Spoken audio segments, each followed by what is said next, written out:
몸뿐만 아니라 마음도 가벼워야 한다. 등산은 가장 순발력이 요구되는 일 중에 하나이기 때문이다.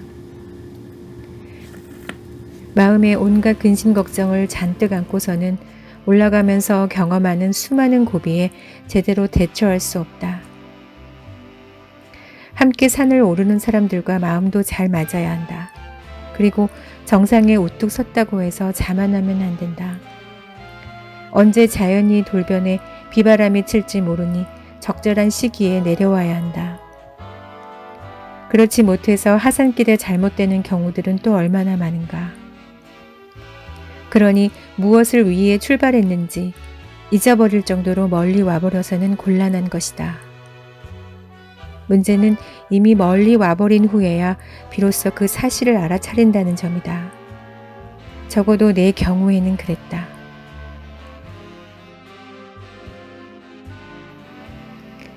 물론 나는 정신과 의사로서 수많은 사람과 만나며 삶에 대해 많은 간접 경험을 했다. 언젠가 영화를 만드는 사람들과 이야기를 나눌 자리가 있었다. 그 자리에서 나는 직업상 참으로 다양한 삶을 사는 사람들을 만나본 끝에 더 이상 드라마틱하다는 표현은 쓰지 않으려 애쓴다는 의미의 말을 했다. 드라마나 영화, 소설보다 더 드라마틱한 것이 바로 현실의 삶이기 때문이다. 그래서 오히려 리얼리스틱하다고 표현한다 했더니 그 자리에 있던 사람들이 다들 공감했다. 그런 간접적인 삶의 경험까지 더하면서 나는 살아오는 동안 내가 정신과 의사로서 인간의 심리를 잘 몰랐더라면 참으로 많은 상처를 받았겠구나 하는 생각이 들 때가 많았다. 다행스럽게도 거기에 더해 명리학적 지식 또한 인생의 구비구비에서 나를 잡아주었다. 그렇지 않았더라면 더 많은 날을 한탄과 후회로 보냈을 것이다. 결국 두 학문 모두 나를 알고 인간을 알고 삶을 알게 해준 나의 큰 보물들인 셈이다. 명리학을 공부하면서 또 하나 위로가 되는 것은 우리의 삶은 결국 결핍에서 시작된다는 사실을 이해하는 것이다. 명리학의 기본 원리는 육식갑자법을 따른다. 그리고 이 육식갑자에 쓰이는 글자는 10개의 천간과 12개의 지지로 이루어져 있다.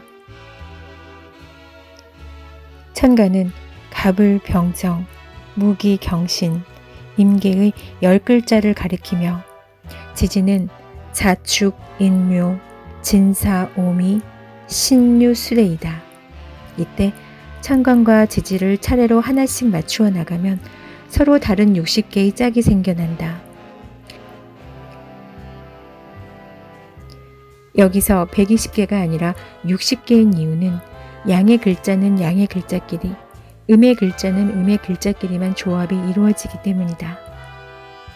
즉, 한글을 이루는 기본 글자가 14개의 자음과 10개의 모음으로 이루어져 있는 것처럼 명리학의 가장 기본인 사주팔자를 이루는 글자는 천간과 지지를 합해 모두 22개다. 그리고 그것이 서로 결합해 이루어지는 것을 바로 육식갑자라고 한다. 그런데 한글에서는 그 기본 글자를 전부 활용해 말을 만들어낼 수 있으나 내 운명은 육식갑자 중에서 겨우 4개의 구성, 즉 겨우 8글자에 불과하다. 이것은 곧 인간의 삶이 애초에 결핍으로 시작되었음을 의미한다. 그것을 두고 나는 왜 22개가 아니라 8개만 갖고 태어났는가 하고 원망한들 소용이 없다.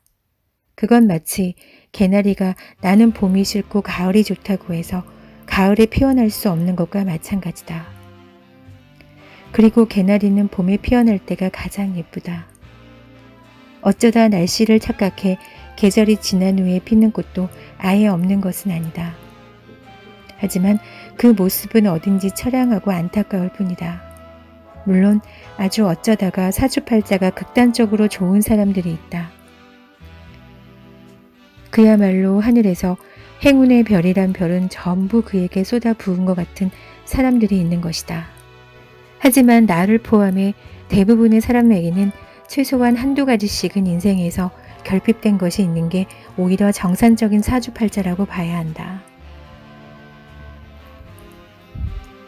쉬운 예로 우아하고 화려한 모양을 갖춘 찻잔으로 태어나고 싶어도 투박하고 모양 없는 밥그릇으로 태어날 수 있고, 눈부신 보석으로 태어나 모두에게서 찬탄의 눈길을 받고 싶어도 깊은 산속에 자리한 바위로 태어날 수도 있다. 그러나 한편으로는 우아한 찻잔이 투박한 밥그릇보다 깨지기 쉽고, 눈부신 보석도 욕심에 눈먼 사람들에게는 도둑질할 물건으로밖에 보이지 않을 수도 있다. 반면에 산속 바위가 그 자체로 수백 년을 꿈쩍 않고 버틸 수 있는 것은 그 나름의 장점이 된다. 중요한 것은 그처럼 누구의 인생에나 약간의 결핍이 있으면 또 약간의 보상도 따른다는 사실을 이해하고 받아들이는 것이 아닐까 싶다. 그것이 곧 안분지족의 삶에 가까워지는 길일 테고, 안분지족은 무언가를 포기하는 게 아니라 현재 이 시점의 나를 받아들이고 있는 그대로의 나를 수용하는 과정이기 때문이다. 삶에서 가장 힘든 것이 무엇인가? 바로 나에게 일어난 일을 받아들이지 못하는 것이다. 하지만 아무리 후회해도 이미 일어난 일이라는 것을 받아들이는 순간 그 고통을 이겨낼 수 있는 힘이 생긴다. 언젠가 외출할 일이 있어서 방 안에서 구두를 신고 거울을 들여다본 적이 있다. 그런데 굽이 꽤 높은 구두를 신고 보니 그동안 보지 못했던 장위의 먼지가 보이는 게 아닌가. 나는 시야를 어느 쪽에 두는가에 따라 많은 것이 보일 수도 있고 그 반대일 수도 있다는 것을 새삼 깨달은 기분이었다. 무슨 일이나 관점이 중요한 것이라는 사실도 함께 말이다. 안분지족을 깨닫는 것이든 인간관계에서 기대치를 줄이는 것이든 결국 삶은 결핍에서 시작한다는 것을 이해하고 나의 관점을 바꿔 있는 그대로를 수용할 때 비로소 가능한 일이 아닌가 싶다. 물론 그 모자란 부분을 채워가는 것이 내가 인생에서 해야 할 일인 것 또한 분명한 사실이다.